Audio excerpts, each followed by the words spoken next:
Ningishita almost doesn't get enough credit. He seems to be very hands-on with this stuff.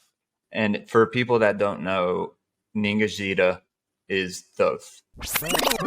A conspiracy is just two people getting together behind closed doors and making a plan. Right. I mean, the term conspiracy theory was coined by the CIA. Enki, he sees these Lulus, right? On the beach, out in the wild, frolicking, and they have an interaction, and then they end up having intercourse, right? Enki has intercourse with two young girls. TT, Lady of Life Eve, would later be known as the Serpent Lady, as a nickname by the Enlilites, the opposing family. Really? We're trying to look more and more like the Anunnaki day after day. Dude, he's shredded. He is. How tall do you think he was? After some debate, he's taken to his new senior wife, which is Lilitu, the daughter of Nergal. My God. No one ever fucks with Anu. Ever. I have a theory that Anu, in a way, was an emissary from the creator of all. The survival of Nibiru is in his hands. In my hands, it is not. Holy shit, dude. That son of mine, Ea, even as Enki, his free ways with females has not mended. So this means that he's always been like this. Are we eating 3D printed lamb chops right now? Have we always been? Probably. Are the real lambs on Nibiru? Think about it. You're being mentored by the god of war and destruction. You're eventually going to inherit some of his characteristics. In Pantheon, we discuss how Cain and Abel only shared a mother, but had different fathers. So Adapa is the father of Abel. What? The father of Cain is... Dude. What? Enlil's symbol was the bull. Oh, man. Welcome to the Greypilledpodcast, where truth's unveiled, exploring the depths beyond what is retail. Conspiracies, esoteric knowledge so enthralling. Open up your mind, let's dive into the sprawling. Oh yeah. Greypill awaken, question what you know. Peeling back the latest, let your curiosity grow. Uncover hidden realities, break the mold. Come take the journey, let your mind unfold. And welcome to the Greypilledpodcast, everybody. Another episode of Pantheon Project. We are your hosts, Jules and Adrian. Adrian, what's going on, buddy? Doing well. How are you? I'm good, man. I'm good. It's Saturday morning. Beautiful morning here. Ready to get back into it, man. We left off last time with Adamu. Yes. And I'm pretty sure we explained how he was created. We explained the other hybrids that Enki and his sister and his son created. And this episode, we are going to get into Adapa, the second Adam. And yes. It's crazy to me because even in the Apocrypha, there's two different books of Adam and Eve, the first and second book. Just proves even more that these stories really do line right up with each other. This is the third episode on Enki that we're doing, guys. So we're going to still focus on Enki. We're going to get into some other characters, some other deities. Where do you want to start off, Adrian? I would say we should start off near where we ended last time, which was the creation of Adamu, the first historic and biblical Adam. Okay. And what a lot of people don't know is there was actually a second Adam who was brighter, smarter, more intellectual, and they were both kings, but the second Adam became the first priest king, the first human priest king on earth. So there are some similarities, some differences, but we should definitely explore what sets them apart and then dive into the generations of the second Adam, the Adapa. That means the foundling, right? Yeah, that's one interpretation of it. Yeah. So last episode, I said that Adamu and Tiamat could not procreate. That was up until Enki and Ninmah gave them a rib transfusion. It just says the essence from Enki's rib he inserted into Adamu's rib, and the essence from Ninmah's rib she inserted into Tiamat's rib. So there's another similarity to the biblical text right there, with the rib of Adam being used to create Eve. Right. Yeah. And it's just like we said a few episodes ago, a lot of these stories are just earlier renditions of the Bible. It's mind-blowing to me. I guess after that, they could procreate, and they did. I'm sure they started creating a whole lot of kids. Now, are these different beings than Adapa? The original ones? Yes. Yes. So if Adamu were to procreate and have children, then this line of humans would probably still be on this planet I would say so, unless they were completely wiped out. by the flood. Yeah. Yeah. But then again, people think that the bloodline of Cain was wiped out by the flood. It wasn't. And in the Sumerian story, it talks about his family, his bloodline floating on rafts. They were taught to use rafts before the flood came. Yeah. Yeah, and we'll get into that probably later on another episode. The Anunnaki are on Earth. They're toiling in the mines for hundreds of thousands of years. They're sore, tired.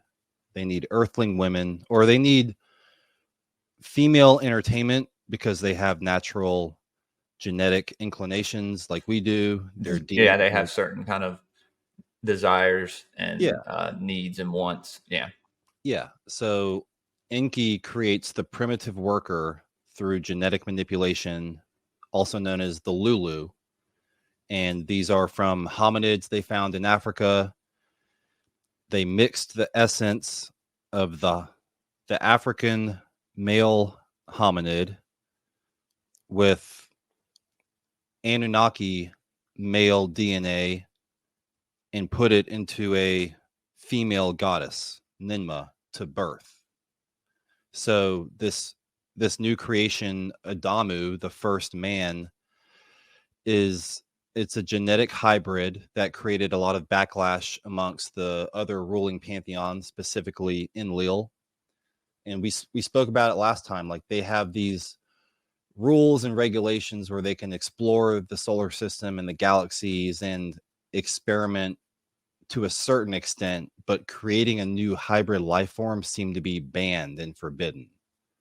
So going to that extreme created this backlash. Now, one thing we didn't talk about that I'm finding in the Lost Book of Enki is this number 22, when it says 22 there were in number, the ability to procreate they did not include.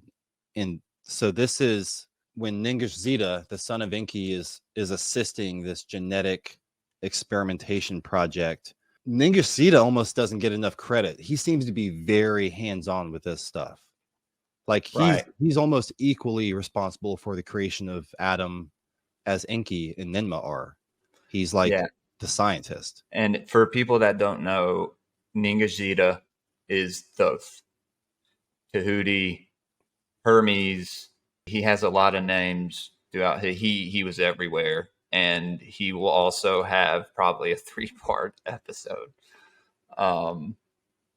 He's right there alongside his father for most of this time. Yeah.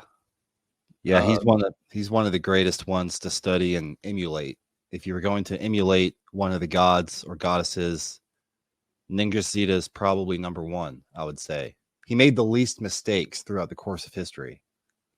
I don't think he procreated with any earth women. I really don't think he did. I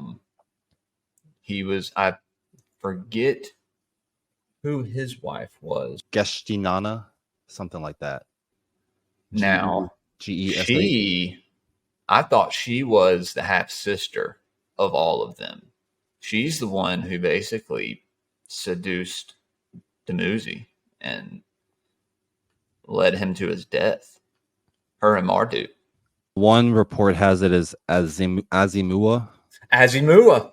Okay. Yeah, daughter of Ea and Ninmah, spouse to Ningishzida. I have that right here, dude. I was just about to say that. So, yeah, Ningishzida had a direct impact in this experimentation journey. And at first, Adamu and Tiamat, the first lady, were unable to produce their own offspring. So they were just, the Anunnaki were essentially just making these unreproductive clones. And first they made a bunch of men, and then they decided that they needed to make women. So initially it was Adam and Eve, or Adamu and Tiamat, more specifically. They were kind of kept to the side, isolated and treated specially because they were going to be the first king and queen. And then next there were 7 males and 7 females who would be the birth partners for the next wave of offspring in the upcoming generations. And yeah, and those 7 females, they all kind of have the same names. It seems Ninimah, Ninmada, Ninbara, Ninmug, Ninguna, and you got Nusardu and Shuziana. Right. Those were the Anunnaki birth mothers who made the 7 Lulus. Right. Okay. We're seeing this number 7 repeat over and over again. But to rewind very briefly, in the Lost Book of Enki, we're going to get scientific for a second. Okay. So, according to all these scientists, right, the hominids or the monkey had 24 pairs of chromosomes in their DNA for a total of 48. But in the Lost Book, we keep seeing this number 22. So when Zeta is analyzing this stuff, he says, or Enki says, like 2 entwined serpents, Ningishzida, the essence is separated, arranged like 22 branches on a tree of life were the essences. However, right below that, it says they were unable to procreate with this makeup. So how do we get to 23? It's almost like this 23rd one is a mystery. So in the monkey scenario, in the hominid scenario, that final pair seems to be fused into one for a total. So we're now going from 24 pairs to 23 pairs, but that 23rd pair is a fusion, right? And they call this it's almost like the DNA or the chromosome fusion event is a real term in science. So it's a historic event that we're still trying to figure out.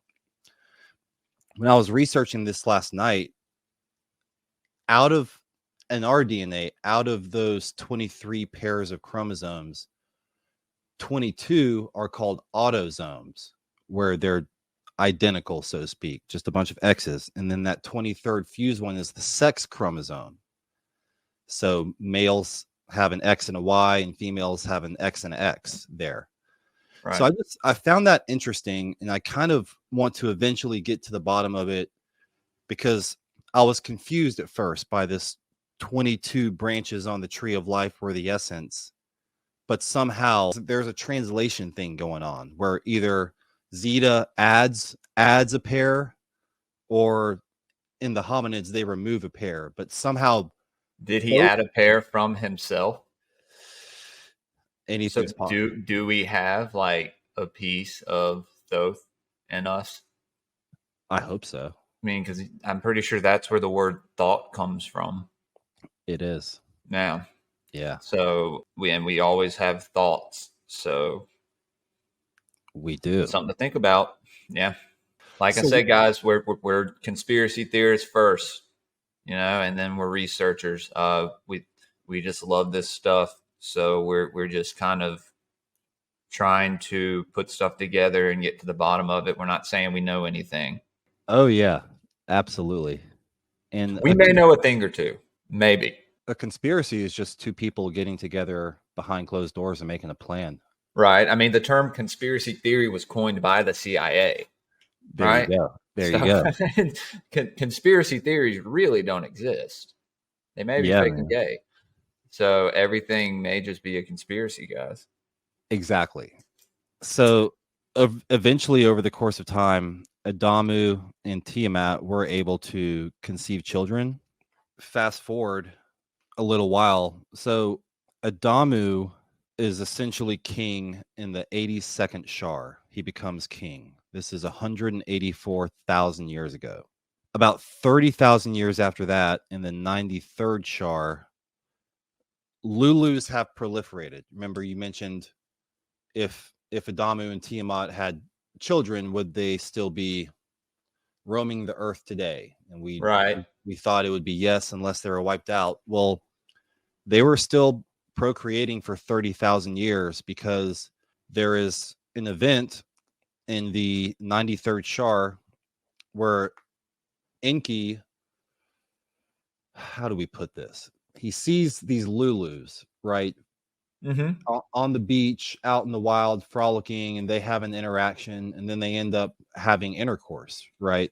Enki has intercourse with two young girls. Now, we don't know how young they are. I don't see anything that says they were children. So I don't think they were children. For all we know, they were 18. For all we know, they were 18. Right. And let's say they were 18. Yeah. Okay. And they had the ability to produce children. So they were exactly. Okay. They were mature enough to make babies.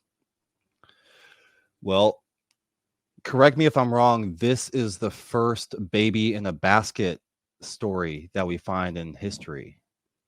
Lulu 1 has a baby. And again, when we say Lulu, we're talking about primitive earthlings. Workers, right? Yes. That's what that means. Earthlings. Yes. Just so everybody knows, some people may be like, what the fuck is a Lulu? It's just fun to call them Lulus. It is short. It's to the point. So Earthling Woman 1 has a baby. Earthling Woman 2 has a baby. So at this stage in time, it was kind of frowned upon, shunned, even illegal for an Anunnaki god to have direct intercourse with this completely different species, right? Yes. Like these higher up elites would look down upon you for almost degrading yourself to produce offspring with a lower life form, right? That's how high they thought of themselves. So it was a big deal in a bad way, which is why they decided to kind of cover it up, so to speak. Enki didn't claim the kids as his own at first. Do you want to hear what happened? Lay it on me. And this is from the Lost Book of Enki, guys. Enki in the marshlands looked about. On the rivers he sailed and observed. With him was only Izamud, his vizier, whose secrets kept. A vizier is an ancient term for like right-hand man or your assistant. So he's hanging out with this Izamud guy. On the river's bank, bathing and frolicking, earthlings he noticed. 2 females among them were wild with beauty. Firm were their breasts. Their sight... such a... Shakespearean. Dude, I'm so immature. Their sight, the phallus of Enki, calls to water. A burning desire he had. Those Lulus will get you, man. I'm telling you.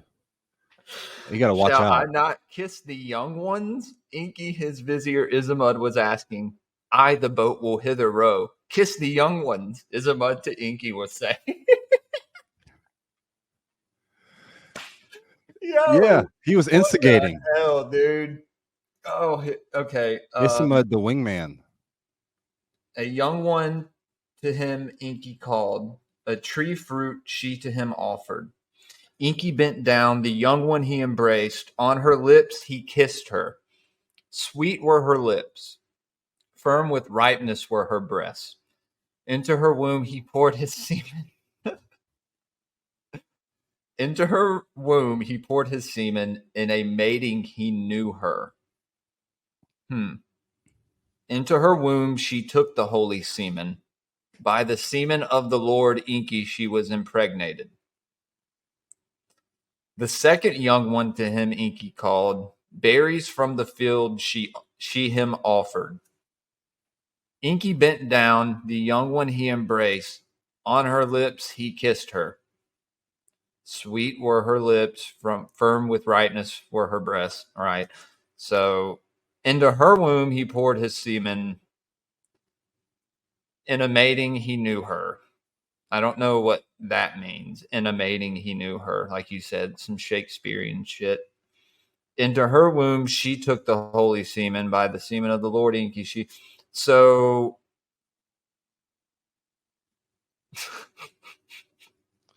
Yeah, dude. yeah, dude. I don't like how they were referred to as young ones.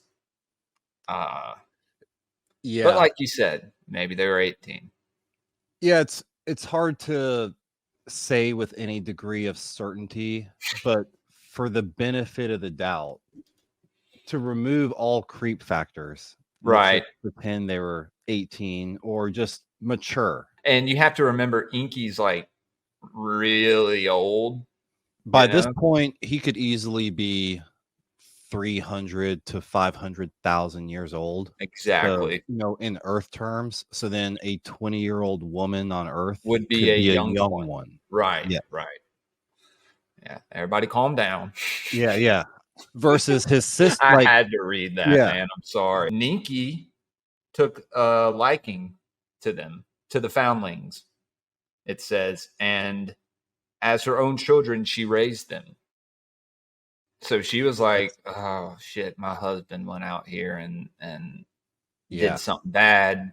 They have to be my kids. So did she raise them as her kids, telling Enlil and them that these were her kids?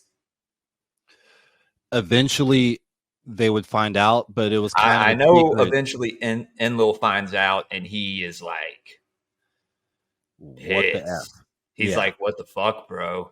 Yeah, what the F? And he starts saying that. Trying to work on my cussing, guys. But the woman's name was Titi, similar to Tiamat. Titi just means one with life. Yep, Lady of Life. Yeah. So this is Adam and Eve. Yeah.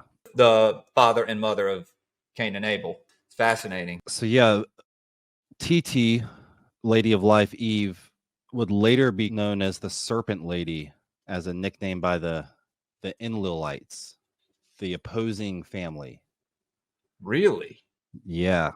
Well, if you put yourself in the mindset of these beefing families, these different factions, it's like, all right, put yourself on Team Enlil. Enki is your rival.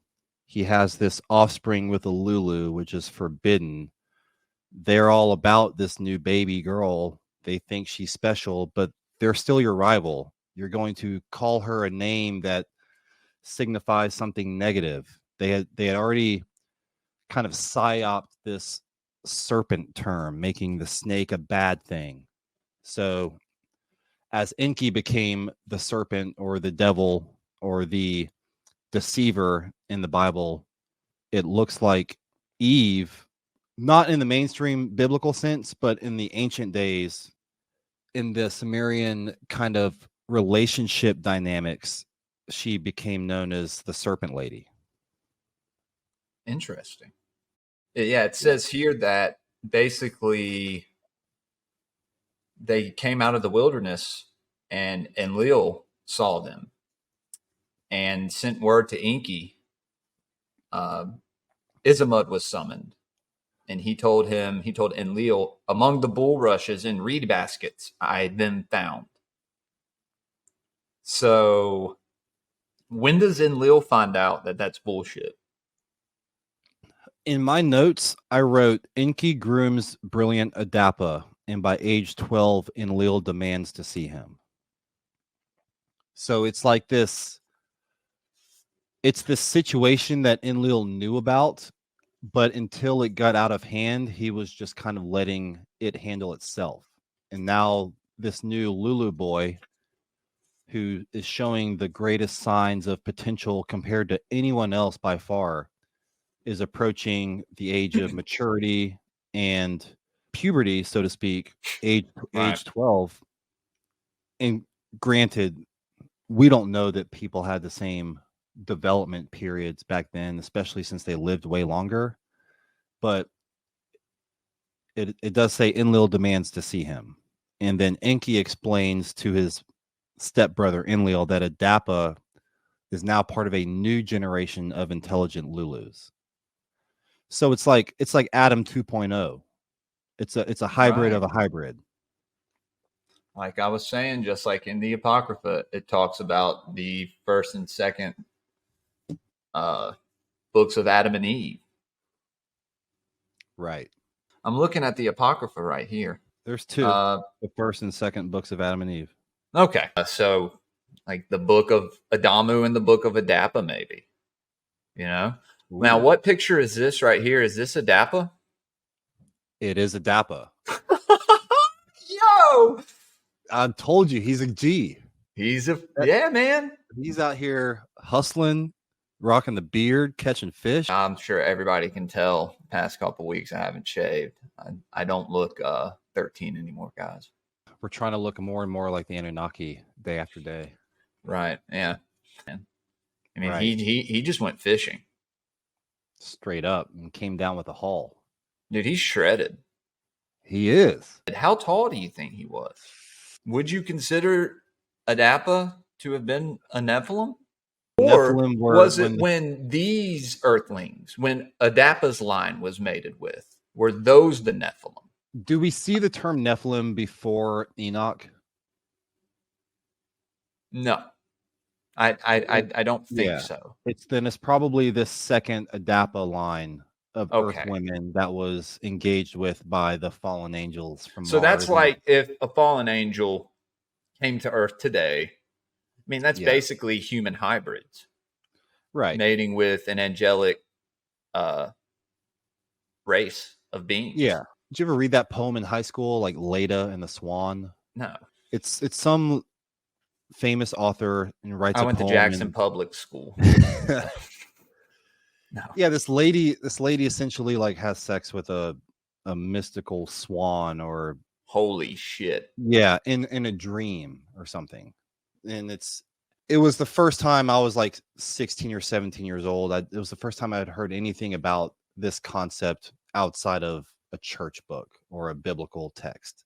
Yeah, this fallen angel engaging with a human woman is a concept that's been going around. It's, vampires are kind of similar. They're not totally 100% normal humans. It's a weird subcategory of like. Dude, don't vampires originate in Sumeria? That's the next episode. Bro, I'm pretty sure they do. I'm 95% sure the first vampire origin story came out of, I'm pretty sure it's like Lilith or something, maybe. Now we'll have to get into that, how Lilith may have been a daughter of Ereshkigal or Ishtar. Yeah. Now, Lilith was said to be the wife of Adam.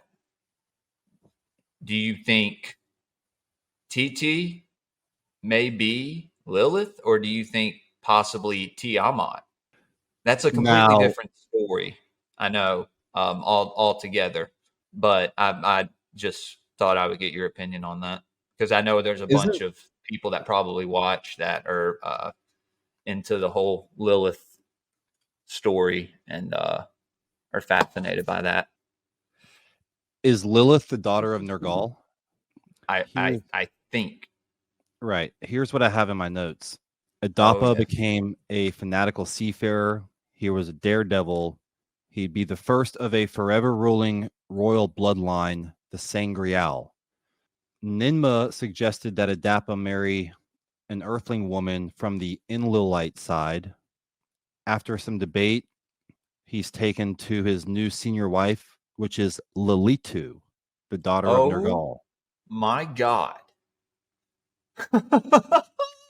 Dude, So let's just call Lilitu Lilith, and then that's it'll Lilu from the it'll Necronomicon, bro. it'll corroborate all this. Lilitu was a nightmare to deal with, angry and demeaning. So Just like her mother. right, we can unpack that, but We can. I wanted to get into, before we went past Adapa, I did want to get into who the sons of Enlil and Enki married, and Marduk and Enki going to the moon. That led to Marduk's decision to leave Mars and come to Earth. yes, So we were talking about Nergal, who is the son of Enki, right? yes. Yes. Nergal is the son of Enki. Enki gave Nergal command to the Absu, or the underworld. Yes. Now, around this time, the eldest son, well, I guess the middle son of Enlil, Nanarsin, Mm-hmm. who I'm sure that will be a great episode. I know you have a lot of notes on him and his influence on Islam. He marries a daughter of Enki named Ningal. Yep. And they have 3 kids, Utu, or Shamash. This is the solar deity. When people worship the sun, they worship Utu Shamash. We've talked about this. They also had Inanna, or Ishtar. Everyone knows about Ishtar, but they're going to know a lot more about her after we unpack who she is. And then they had Erishkigal. Now, Erishkigal marries Nergal, son of Enki. And they have, I guess, Lilitu and a son named Namtar, who in the Necronomicon, he is the guardian of the gates to the underworld. There you go. Yeah, man. And we can do an episode on the Necronomicon. I don't know how well versed you are with it. I've read it once or twice. I think that'd be a cool episode, and we can maybe get somebody else to come join us to expand further on it. Okay, so Ningal and Nanarsin, Nergal and Erishkigal. So you have certain daughters marrying their uncles, right? Yep. Ah, man, I can't get past that. Then Ninurta marries Bau, Bau. Yep. Ishkur takes Shala. Marries Shala. Utu marries Aya, Aya. Aha. Aha. Enki's youngest, Dumuzi, him and his cousin Ishtar fall in love. They are together. So, yeah, who's left that doesn't have a wife, Adrian? Old Marduk, right? There you man. go. Always the odd man out. So, Yeah. he had his supremacy taken from him. And now he's the only one in the family who does not have a spouse or children. And he's stuck on Mars, watching over the Igigi, probably just filled with hate in resentment for his uncle, his cousins, his brothers, everybody. But his father, in a way, I think he still loves his father and his grandfather. He still loves Anu. No one ever fucks with Anu. Ever. I have a theory that Anu, in a way, was an emissary from the creator of all. He was the Optimum angel. Also, we already had our episode on Anu, but well, think about it. The last time somebody tried to fuck with Anu, he crushed them and sent them to Mars to die. Yeah, to die. I mean, he did lose his manhood, but figuratively, dude, he can get something else put back on, bro. Yeah, I'm going team symbolism with that story. Yeah, I'm gonna look at it both ways still. Right on. I love the story, so yeah, gonna make for a good laugh. So yeah, Marduk is the only one. So he's probably like, what the fuck, guys? You know, like, y'all didn't find somebody for me? Send somebody up here for me? And he's Enki's oldest. And he was born off world intentionally to send a statement that this is a son of Orion, a son from Enki's side. I kind of like empathize with them. Like, I don't know, man. I've been in dark places in my life where I'm sure I've embodied that spirit or archetype of Marduk. You know? Yeah. So I can't help but feel some sort of way, probably because I've felt that. You know? Yeah. And people may say that's what these stories are. That's all they are, is just archetypes and human characteristics. Yeah. And that's fine. That's a great way to look at it. But we find that there's a little more to the story. There's a little too much proof for there not to be, man. I mean, at this point, I've said this before. I don't think people, anybody for that matter, are going to think to open the side of a mountain and place like a stone tablet psyop book in there to be like, let's fool the humans when they find this. No, right? They give that stuff to us out in the open, and we blindly accept it. Right. And so people have a problem with this story because of, you could say, indoctrination or just programming. If something makes you uncomfortable, you're taught to reject it, fight or flight. You know, we're just telling a story here, guys.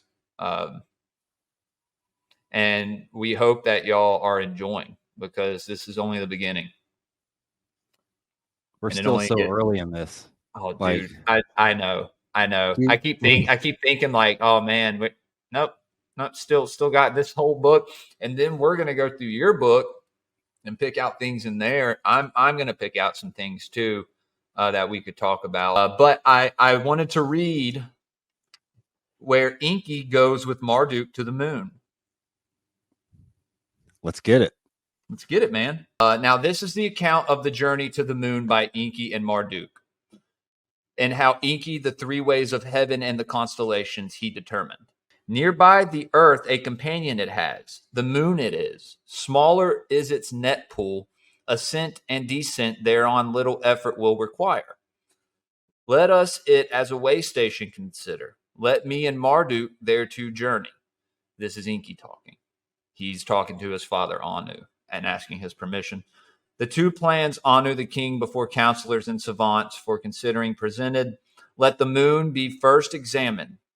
The king they did advise. Let the moon be first examined. Anu to Enki, and Enlil the decision beamed. Enki was greatly joyed. The moon to him always was alluring. Whether somewhere waters it is hiding, what atmosphere it possesses, he did always wonder. In sleepless nights, its silvery cool disk with bewitchment he observed. Its waxing and waning a game with the sun played, a wonder of wonders he deemed. What secrets from the beginning it held he wished to uncover. In a rocket ship did Enki and Marduk to the moon journey. Thrice they the earth's companion encircled. The deep wound by the dragon caused they observed. The dragon being the planet Tiamat, right? How it had wrecked the atmosphere in space by its collision. In a place of rolling hills, they set the rocket ship down. In its midst, they landed. From the place, the earth they could observe, and the expanse of the heavens. Eagles' helmets they had to don. The atmosphere was for breathing insufficient. With ease, they walked about. In this and that direction they went. The evil dragon's handiwork was dryness and desolation. Unlike Lamu, it is, and that's Mars, for a way station it is unsuitable, to his father Marduk was saying. Let us abandon this place. Let us to earth return.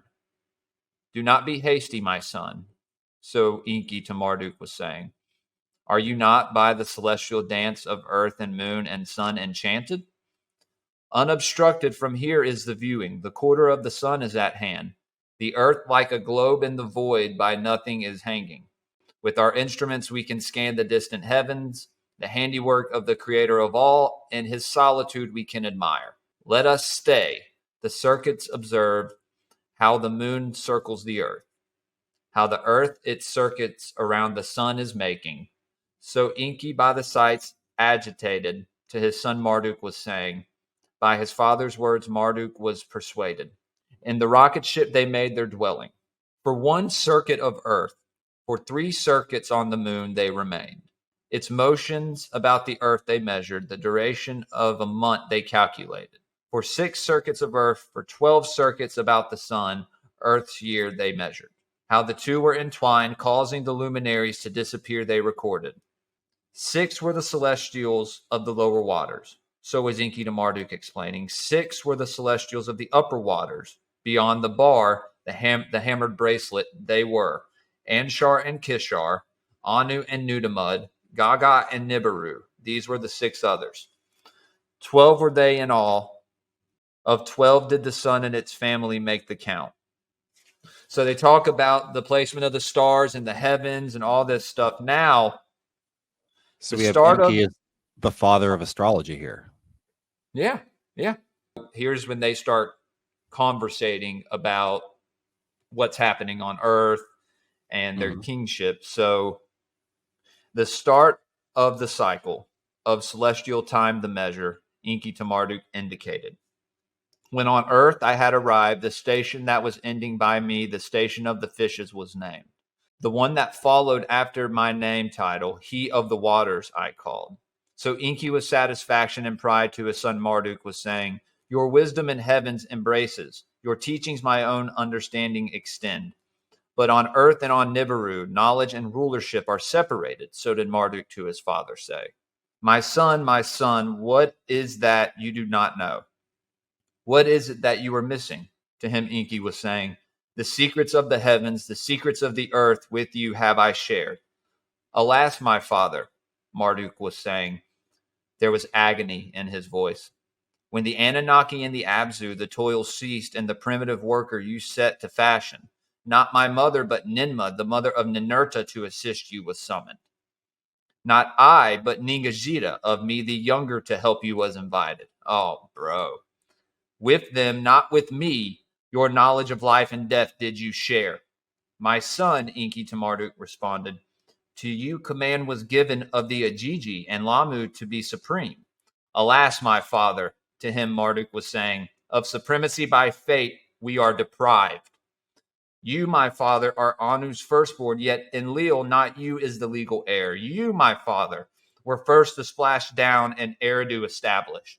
Yet Eridu is in Enlil's domain. Yours is in the distant Abzu. I am your firstborn, by your legitimate spouse on Nibiru was I born, yet the gold in the city of Ninurta is assembled.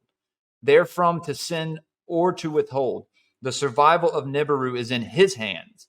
In my hands it is not. Holy shit, dude. Now to earth we are returning. What will my task be? Am I to fame and kingship fated, or again to humiliated be? In silence did Enki embrace his son. On the desolate moon to him a promise made. Of that of which I have been deprived, your future lot shall be. Your celestial time will come, a station mine adjoining yours shall be. It's getting heavy. Bro. You mentioned how you thought Marduk still loved Enki and definitely loved Anu. Yeah. And I agree, but you can see how The exasperated resentment, he's getting. bro. It's building up. Oh, man. I mean, I completely forgot about this part, about how pissed Marduk gets. Think about him and Samyaza's like conversations on the moon to just go, or on Mars. Yeah, they're plotting. Like that's all I would think that they would be talking about. And we're about to get into that in a minute. So basically, Marduk tells his father, now to Earth, we are returning, motherfucker. You know, like, I'm not going back to Mars. And so they place Utu in charge of the Igigi on Mars. Right. He's like, I'll handle it. Cool. Well, bro, I'm pretty sure Utu is implicated in the rebellion. Because is he himself not some form of Igigi, like lesser Anunnaki? I know he comes from that royal line, but he is one of the younger generations of Anunnaki. He is.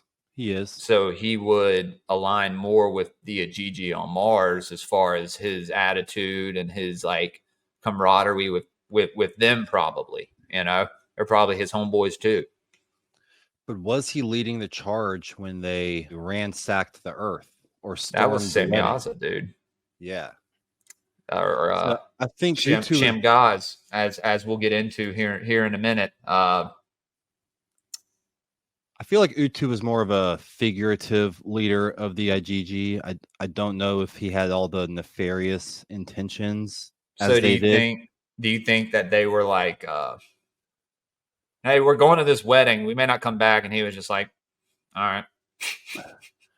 I think they're like, yeah, we're going to this wedding, we're going to be back by midnight, but they were back by sunrise with a bunch props. of Earth women. Yeah, dude. Yeah. Oh man. Crazy. So yeah, man. Of the gateway to heaven, let Marduk be in charge. Let the third generation responsibility undertake. Let Utu be the commander of the Igigi. Let Sipar, Bird City, be its name for Utu. Dude, that was the icing on the cake for Marduk. It's like, all right, my father's getting surpassed. I'm getting surpassed. Now they're giving it to the generation below me. My little nephew over here is now running the show.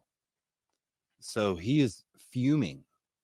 Because he gets the place of the chariots, but Utu gets the place of the celestial chariots. Right. The rocket ships. Yeah, that's what Marduk wanted, I'm pretty sure. Yeah. And so... because whoever controlled the spaceport controls not only the transport of the gold to Nibiru, but the transport of the people to Nibiru back and forth. Like when Anu arrives, he's coming to that spaceport. So it was essentially the most powerful city out of the half dozen or so that existed. Right. As well as Utu getting this place of celestial chariots built for him. He's basically decorated with eagle's wings and this like custom-made helmet. It takes one Shar to build this city for him. Imagine how big that city, 3,600 years. Massive. To build this place. Yeah, and then Anu visited Sipar when it was finished around the 82nd, 83rd Shar. That's about the time that Adamu was declared the first human king on Earth. Yeah. Adamu, aka Enki. Okay. Marduk to Lamu did not return. With his father to the Abzu, he did not go. Over all the lands he wished to roam. In his sky ship, the earth to comprehend. Of the Igigi, some on Lamu, some on Earth, Utu was the commander made. So now Adapa is made. Right. After all of this, after all this other time has passed. And this, you said, was in the 93rd Shar? Yes. Okay. I was just making sure. So that's another 10 Shars down the line. 36,000 years. Yeah. Wow, dude. Yeah, that's a long time. Yeah, we're talking about 184,000 years ago. Sipar is finished. Anu visits, declares Adamu king of the earth. That's 184,000. And then 145,000 years ago, nearly 40,000 years after that, is when Enki seduces the two Lulus and they birth Adapa and TTE. That's 39,600 years, roughly, in between those two events, which it's mind-blowing to think about. The amount of history they try to teach kids in school these days, like the last 2,000 years. Yeah. Just we're talking about 150,000 plus and beyond. All kinds of stuff is happening here that has permanent ramifications for the destiny of Earth. Yeah, it's like setting the Earth story up, basically. Right. So we're still on literally the beginning of the book of Genesis, and we're still scratching the surface here. Yeah. You're right, I hope your audience and the rest of the enlightened folks out there are starting to realize just how dense it is and how much needs to be unpacked, unveiled to shine the light on what's most likely closer to the truth. Absolutely, man. Yeah, and I think we are getting that message out there, as well as people watching. We've been getting more and more people watching, so thank y'all for watching. Heck yeah. So yeah, I wanted to talk about the Igigi, but like you just said, there's a lot more to unpack in between that. Well, we touched on something earlier, but I think now is a decent time to dig into it. Cain and Abel. And yeah, how'd you know? But we talked about Adapa, and so now this is what's next. Right. Hey, before we do that, Adapa is the first human to visit heaven. We didn't even talk about him leaving Earth to go be presented to Anu. And Enki wasn't even part of that mission. He was sent with Dumuzi at least and Zeta. Anu calls for Adapa to be brought to Nibiru, and this would be the first human ever brought there. His hair was shaven, a helmet as that of an eagle he was given. Instead of his loincloth, a tight-fitting vestment he was made to wear. Between Ningajita and Dumuzi, inside that which ascends, he was placed. Obviously, a spaceship. This picture right here is Enki, right? Correct. So that's a cool representation. It's an artist elaboration of a tablet or something etched into stone. That's just a spin-off of it. But it's very similar to the hieroglyphic and cuneiform things we see. It is. You have the water passing through him. And I mean, dude, he got tattoos on his legs, bro. Or is that like sandal straps? I don't know, man. That tattoo on his left looks like the number that occurs in nature, the Fibonacci sequence. You see that curvature there? Dude. Yeah. The golden ratio. Exactly. Yeah, exactly. Man. That's interesting. He has tattoos on his arms, though. I'm pretty sure. I mean, I see a couple right here. So he has the 2 watches. They were inked up and blinging. Yeah, dude. And then this right here was Marduk. Yep. Right? Correct. And you had brought up how this looked more like an animal on the back of his head or something. Yeah, I'm still on the fence of what it is. Different depictions kind of make it look more like something else, but I mean, I'm seeing a duck or a bird or something with a beak. Is this a tail behind him?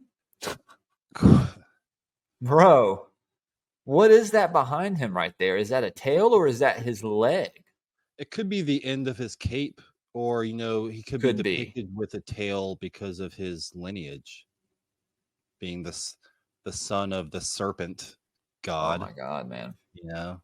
Hold on. So does that mean that Ninki or Damkina, Enki's wife, was like canine in nature?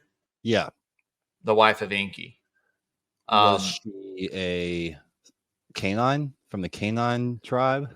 Well, I mean, you were saying in an earlier episode how the Syrian line of Anunnaki that Enlil and Anu have a dog-like essence or dog-like characteristics about them. Yes. I would say Damkina, as the daughter of Alalu, falls into that category. Yeah, so any son that she has with Enki is going to be like a dog reptilian hybrid, bro. Oh, God. And yeah, Marduk's tatted up, man. I mean, look at him. It's tattoos. Respect. What is it? It's like he has another little animal right here. Oh, in the front? That's like his pet Komodo dragon. Right here, down on the ground, that is his pet dragon, yeah. We were talking about Adapa visiting Anu on Nibiru.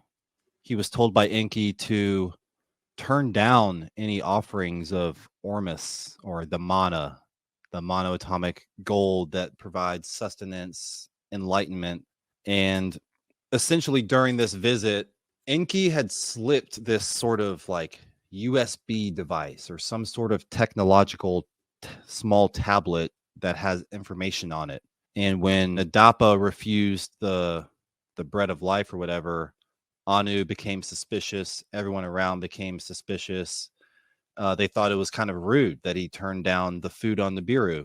And at that point, the USB device, which is what we'll call it for now, was given to Anu, which was essentially saying Enki's confession that he secretly fathered this bright new child, this new species and life form, and that this is the current state of affairs. Yeah. And Anu was astounded. Whether to be angry or laugh, he knew not. Yep. Anu realizes that Enki has breached cosmic law, and Ningirzida confirms Adapa's DNA is from Enki. Yeah, when Anu hears this message from Enki that's given to him, he says, "That son of mine, Ea, even as Enki, his free ways with females has not mended." So this means that he's always been like this. Reputation. He's a horny bastard. It's still happening to this day. If you overdo some things, it creates issues.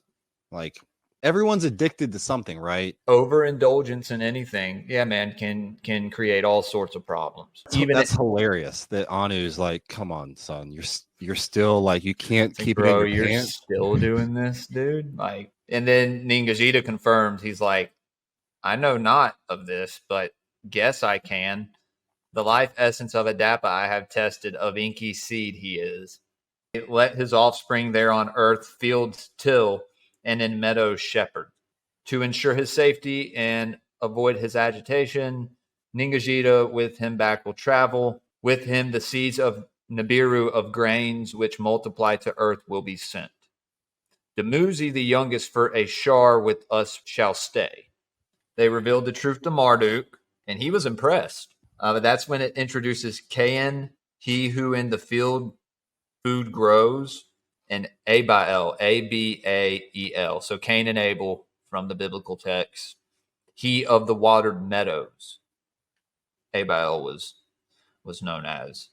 How to build stalls Marduk him taught, for shepherding to start. The return of Dumuzi they awaited. When the shar was completed, Dumuzi to earth returned. The essence seed of sheep, ooze for the growing, with him he brought. So they kept Dumuzi on Nibiru so they could create sheep and send them back with the sheep. That's more or less what it says. I have here, Zeta and Adapa leave Nibiru with cereal seeds and ewes, which are sheep.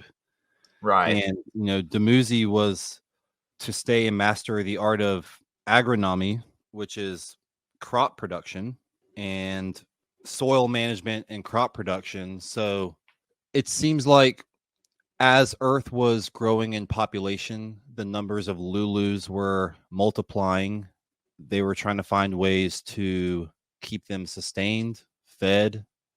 Sheeps provide clothes and blankets and fur coats.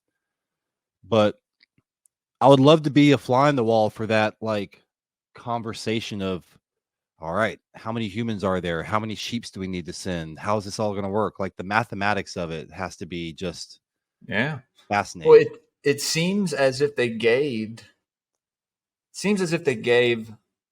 the Muzi the essence of the sheep, like the DNA almost. So that they could reproduce it locally on Earth. In a lab or maybe in nature. I Mm, mean, I didn't think about that. yeah. To where it literally grows from the earth. I don't know, man. Different times. Are we eating 3D printed lamb chops right now? Have we always been? Probably. Are the real lambs on Nibiru? Okay. Yeah, it's absolutely interesting that I've always found fascinating that these gods and deities have different specialties and assignments. So Dumuzi's now in charge of crops, soil. You know, they're all helping each other with the animals and wildlife. So Yeah. it's like there's this greater mission with all these subcategories of tasks. And It people takes a doing this- village. you Right. know? Right. And in this case, it takes a planet Yes. because they all have their established cities. Now, it says in here, Ninurta guided Cain and Marduk guided Abel in their ways of shepherding and growing crops. Meat for eating, wool for wearing, it says. Now it starts talking about the generations of Adapa and the killing of Abel by Cain. Marduk, it seems, taught Abel to be peaceful, and Cain killed Abel, right? Yeah. So was Ninurta just like making Cain do 1,000 reps of 50 or something, like working out too much in the gym, putting him on steroids and juicing him up and shit?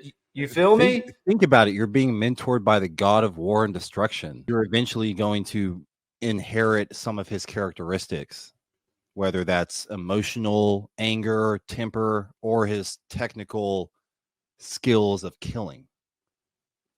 Because Marduk, as tainted as his name may be, he's not described as the god of killing or war. He's more the god. Well, it describes, like I said on the last episode, the god of incantations at one time. The sun god of fertility and creation. Yeah, the solar calf. The god of thunderstorms. Different things that he was known as, but never the god of war. And so here we go back again, looking at Ninurta. It just doesn't seem like it lines up. I alluded to it earlier, but I want to also speak about this now because it's incredibly important. So Cain and Abel are fraternal twins, right? But in Pantheon, we discuss how Cain and Abel were of different skin tones. So by our research, Cain and Abel only shared a mother, but had different fathers. So Adapa is the father of Abel. What? The father of Cain is Enki. Bro. Adrian West, everybody. I'm telling you. Dude. Yep. I'll read you my notes here. TT births 2 boys, fraternal twins, different skin tones. Adapa realizes the weirdness, has Zeta, Nigger Zeta, conduct DNA test.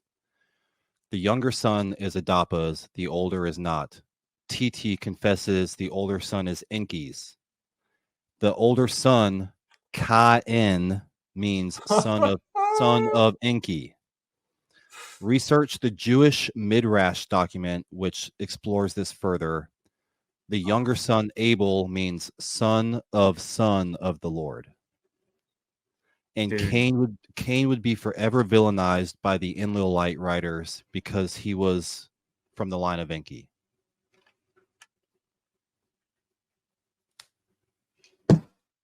Dude, what? Let's go, baby. Oh, man. You like my shirt, by the way? Yes.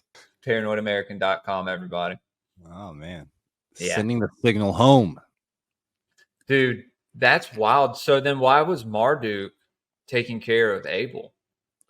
That's something interesting to think about. It's like Cain was set to succeed Adapa as the next Grail King, right? And then by 12, Cain is getting trained in farming.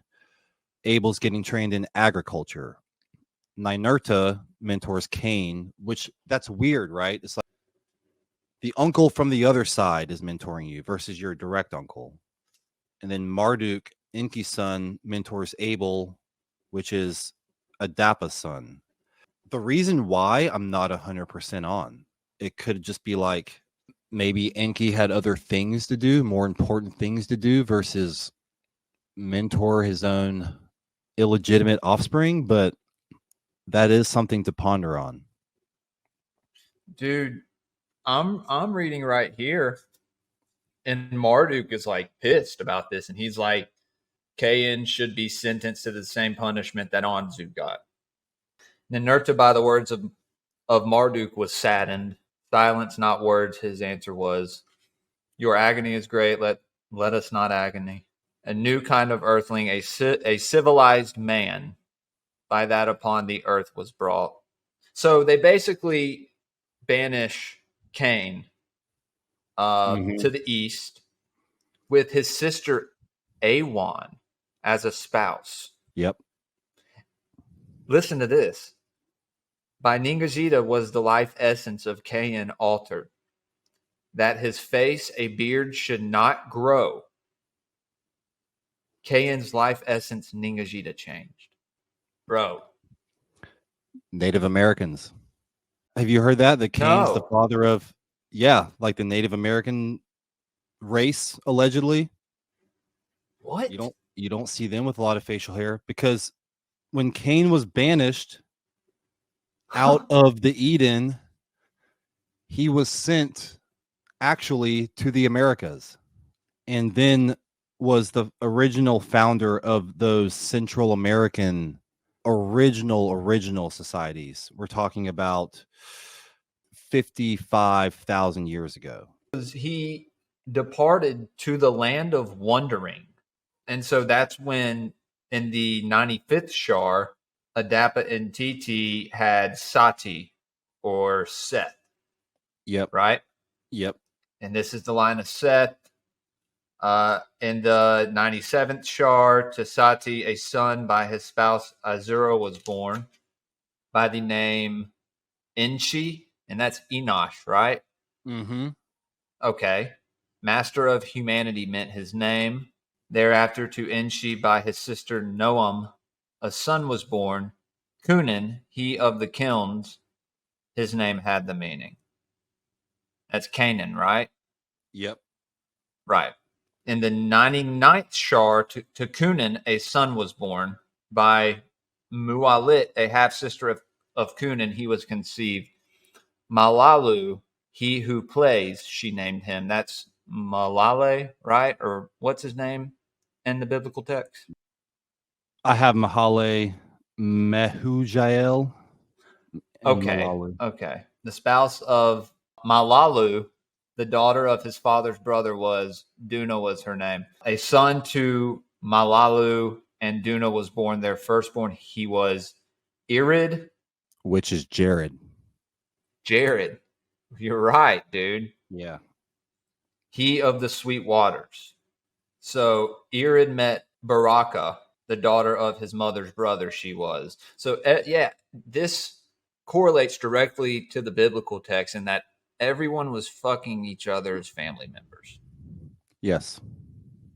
The human race was incestual at the time. And Highly. This came from these Anunnaki beings. Right. It was their this is how they got practice. down. Yeah, man. This was normal to them. They can't go all the way with it because they didn't, at least on the Anunnaki side, they didn't like intercourse with direct siblings. There's something about the half sibling that they Right. thought your kept cousin. the bloodline pure. Enter Enki, aka Enoch. Mm-hmm. Now, I've also heard him referred to as Enmerker. Depending on if you're reading Assyrian, Sumerian, Babylonian. Correct. Okay, that's what I figured. By Enki Me understanding in the annals he was called. So think of his name, Enki, and then me, the MEs, right? The tablets of destiny that held the secret to the creation of life, you know? The central master hard drive. Yeah, bro. Wise and intelligent he was. Numbers he quickly understood. About the heavens and all matters celestial, he was constantly curious. This is Enoch, guys. Mm-hmm. To him, the Lord Enki took a liking. Secrets once to Adapa revealed to him, he told. Wow. So Enoch is the first human that Enki feels this way about, feels close to in a way, close enough to share this stuff. He took a liking to him. I mean, this is why Enoch, they basically were like, all right, enough of you living here. You're coming with us. Yeah. Like, we need you. We could use you in the heavens. Right. And we're going to get into that. I want to do a whole episode on Enoch. Yeah. And we can read about his transformation into Metatron. Metatron is a very deep subject, you know, the lesser Yahweh. You know, we could do a whole series on that alone. Metatron's cube. Yeah, bro. It goes deep, and that could connect to Saturn's cube as well. Mm-hmm. And these beings basically having reign of the heavens, maybe both physically, but definitely etherically or interdimensionally. There is a heaven in between our realm and the realm of the creator that these beings run and inhabit. They've been there for so long now. It's like it's their rules. It's their, and this could go into the archons and the Gnostic texts. I mean, this could go a lot of places, you know? Yeah. Yeah. That's why I love it so much, bro, is because you could delve into so many facets of the conspiracy realm, the occult realm, the supernatural, the extraterrestrial, everything. And so Enoch, he marries a Dini, a half-sister. There we go again. Mm-hmm. In the 104th Shar, a son was born. So now we're on Shar 104. Right. This was Methuselah, who lived for 999 years, I think. Yeah. So we're in the days of Enoch. The Anunnaki are on Earth. None of them have openly mated with women yet. Really, only Enki behind the scenes. And Marduk still doesn't have a wife, right? How long has he been there now? Just like alone and desolate? 200 to 300,000 years. It's a long time to not be espoused. I'd be pretty horny too, and in need of attention and love, obviously, like every man wants in a wife or a spouse. By Nergal, your son Erishkigal of Enlil, a granddaughter, as a spouse was taken. By threats to kill her, her consent from her was extracted. It's hardcore, bro. Yo. That's Nergal assault, brother. Told her, bitch, if you don't marry me, I'm going to kill you. I'm going to make you an offer you can't refuse. Literally. To await my espousal, being your firstborn, Nergal did not await. The other for indifference, my espousal are waiting. So did Marduk to his father, Enki, say, your words happy make me. Or no, a bride I wish to choose. To have a spouse, it is my desire. Is she one of the young ones who heal and succor give? Enki went on to ask. A descendant of Adapa she is, of earth, not Nibiru. Is she? Marduk softly whispered. With a puzzled look, Enki was speechless. Then uncontrolled words he shouted. A prince of Nibiru, a firstborn to succession entitled, an earthling will espouse? Not an earthling, but your own offspring. To him, Marduk said. He's just no, dude, you did this first, remember? I'm just following in your footsteps, bro. I'm so happy that we brought this book out to like do this with, because I haven't read this in years. The interpersonal dynamics are just dude, mind blowing. It's so relatable. Mm-hmm. Like I've totally had conversations with my dad like that, you know? Like, Dad, just like, no, dude, don't judge me whenever you were doing it too. Like, yeah, it's like monkey see, monkey do, or Inky see, Inky do. Inky see, Inky do. Inky do. Oh, Inky, yeah, there you go. Know? Dude, this guy that I follow on Twitter posted a picture of Gilgamesh and Enkidu and was like, Inky and Gilgamesh. I was like, no. Straighten them out real quick. I did, dude. I was like, this isn't Inky, it's Enkidu. Gilgamesh, however, is a son of Enki. Fun fact. Demigod. Yeah. And that'll be an episode too. A daughter of Enki, who to heaven was taken she is. Sarpaint is her name. What would Sarpaint translate to? I was thinking maybe like Sarah or... That's what I was thinking too. Yeah. Because then you have Sarai, who marries Abraham. Abraham's wife was Sarah too. Sarah, yeah. But her name was Sarai. She had an I at the beginning of her name before he became Abraham, because he was Abram, right? Yeah. See, I've read the Bible a little bit, dude. I know a little thing or two about the proof is in the pudding. Yeah, man. I told you I went and started at Genesis and started reading. Once I got to Exodus, I was like, these are fallen Elohim. They're following in the desert. Who do you think they really found in the desert? What happens in the desert, guys? Jack Parsons, Crowley. Think about it. Like, I don't know, man. Just an interpretation. Not saying that's what it is. I'm just saying it's a theory. We're conspiracy theorists here. Christ is king. Well, Christ is a new covenant. So really, never mind. We're not going to get into all that right now, Adrian. Yeshua was a legend. Dude, they're the best. The only. He needs like 10 episodes. Yeah, man, that's coming. So when you read the Aquarian Gospel, even though it comes from the Akashic records, and you got to take it with a grain of salt, because that's all channeling and in the ether, all the woo-woo and everything. But still, the story in the Aquarian Gospel, and I was telling my friend Juan this when he came on the show a couple months ago, it's not sacrilegious, it's not blasphemous.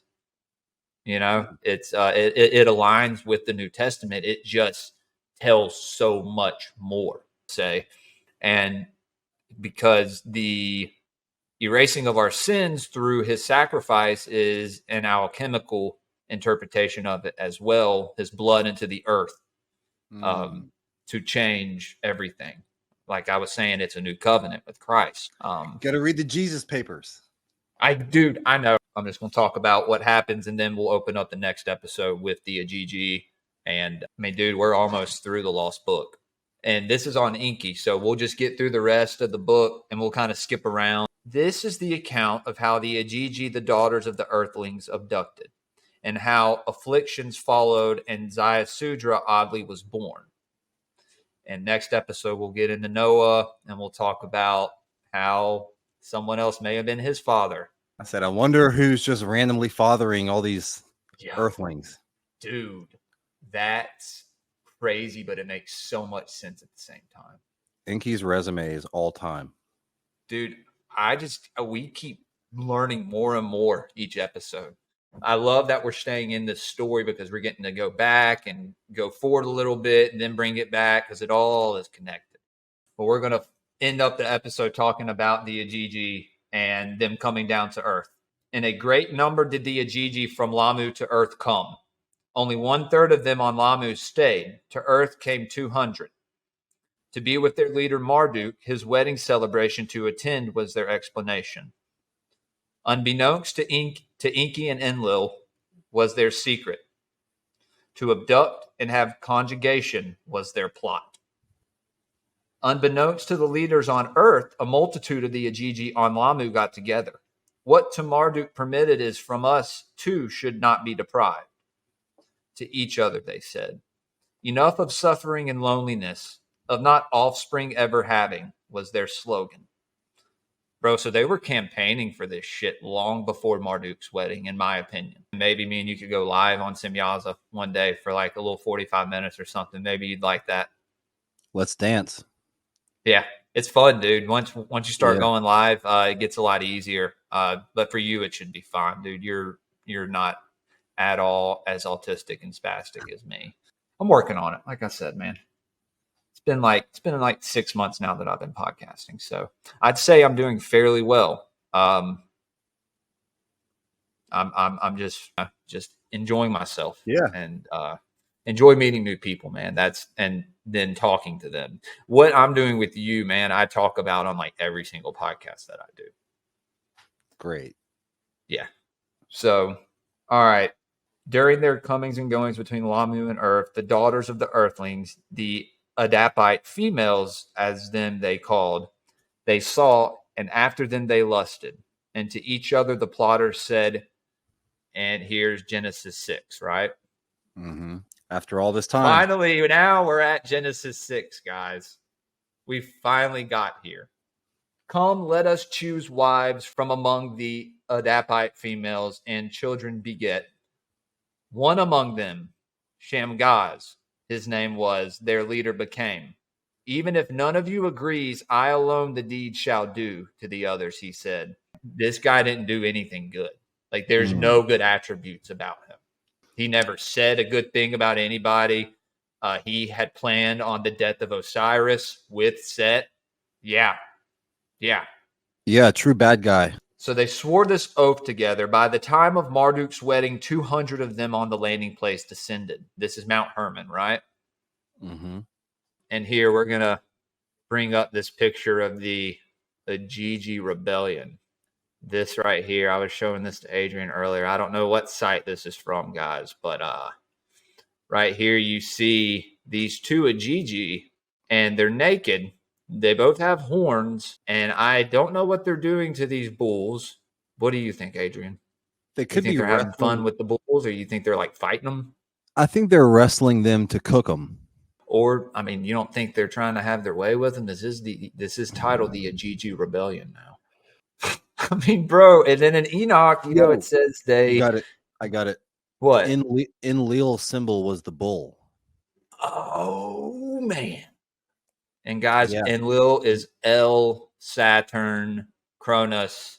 He is that demiurge figure, right? He ruled in the age of Taurus, or presided over the age of Taurus.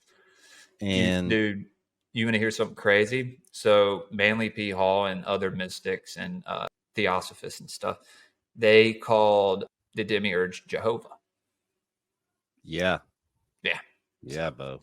I know nobody wants to hear that, but the things that are unknown to us that we're trying to dive into. So y'all just come along for the ride. We're figuring stuff out as we go as well. Our opinions could change overnight. And so, yeah, man, to the landing place in the Cedar Mountains, the Igigi with the females went. Into a stronghold the place they made, to the leaders a challenge they issued.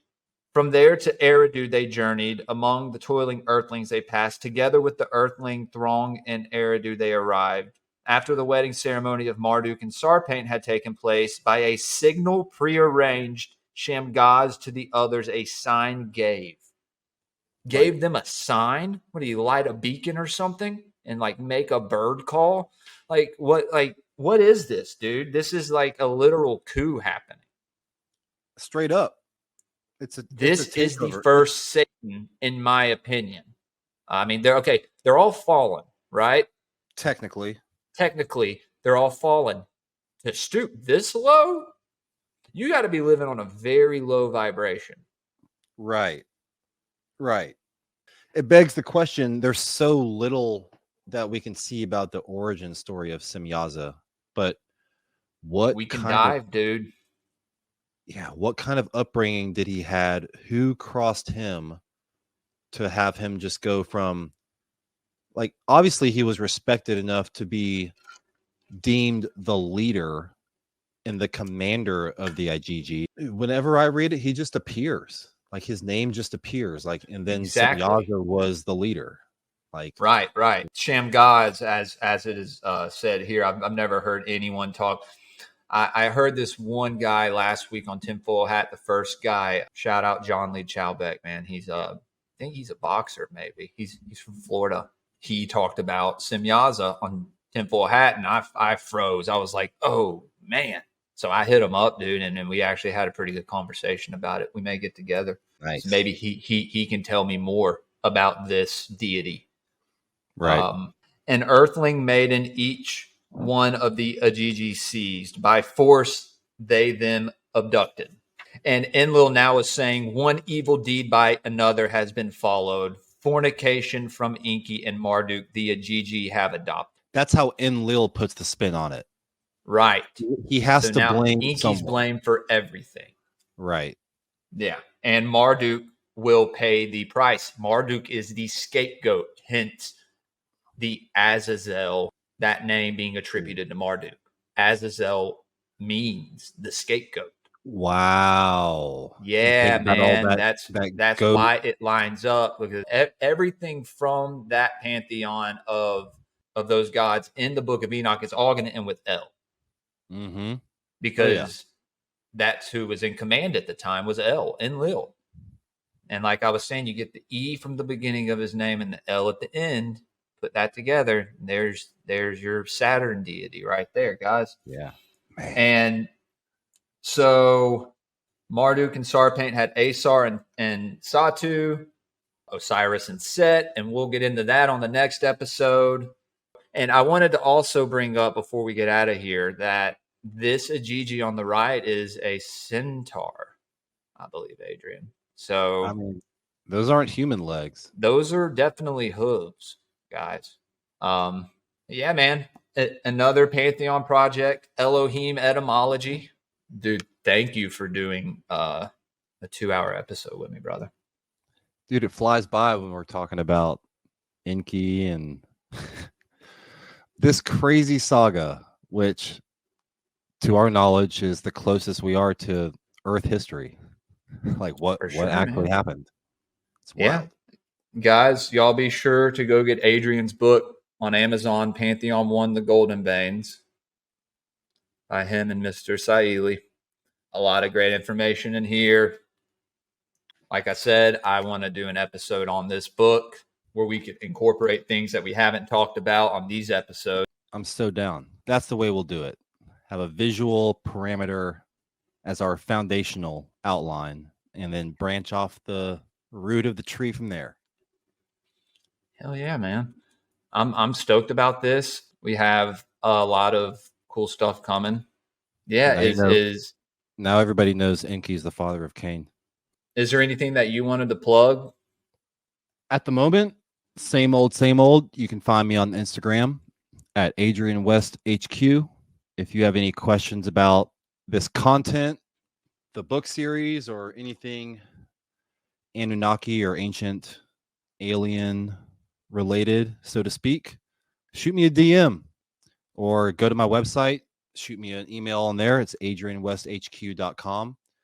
The book is also has an Instagram page at pantheon.series. We plan to ramp up a lot more activity there with some excerpts from book 1, some teasers from book 2, and just a lot more content to keep the momentum going. And thanks everybody for listening. Appreciate your support. And back to you, Jules. All right, bro. Yeah, guys, maybe next episode we can get into, we could take 10 or 15 minutes and maybe get into the Nephilim. We may have to do our own episode on that. We'll have to see. But y'all can go follow me at Greypilled_podcast on Instagram. I'm on Twitter at Greypilledpod. I'm on Spotify, Rumble, and YouTube. Greypilled Podcast. All our other Pantheon projects are up on all my platforms. I'm also on Bitchute, just Greypilled. Schizo News Network every Saturday night. Be on the lookout for me and Thomas, the Paranoid Americans show Sound Science. Should have another one coming out soon. Just did one with my dad on blues music. It was pretty cool. My dad was a producer for like 10 or 12 years, so we had a good time. Yeah, just did an episode with a couple of my buddies from the cave a few nights ago. Greypilled's dropping left and right, man. So, Y'all go follow us on social media and go check out our previous videos if y'all haven't yet. One final plug. Hey, I have a distant cousin who owns what used to be the UFO Welcome Center in South Carolina. It's this like tourist attraction in Bowman that was a makeshift homemade giant flying saucer that just stays on the ground, but it was a tourist attraction, and it got hit by lightning about 2 or 3 weeks ago and burned down. So this staple, this fun little place that has been in existence since I was a toddler, has been burned to the ground, and they've launched a GoFundMe to rebuild it. So by the time this episode drops, check out my link tree on Instagram, and the GoFundMe link will be in there. Thank you. Definitely, man. Yeah, no, I'm sorry to hear that, dude. This will give us an opportunity to make it more state of the art and colorful and sleek. And now maybe the aliens will actually come visit. Dude, yeah. Now that you put it that way, yeah, it's like a fresh start in a way, you know? Yeah, like it's hard to compare it to a car, but it needs a modern revamp. For me to push it as the UFO Welcome Center, it's now we need to modernize it.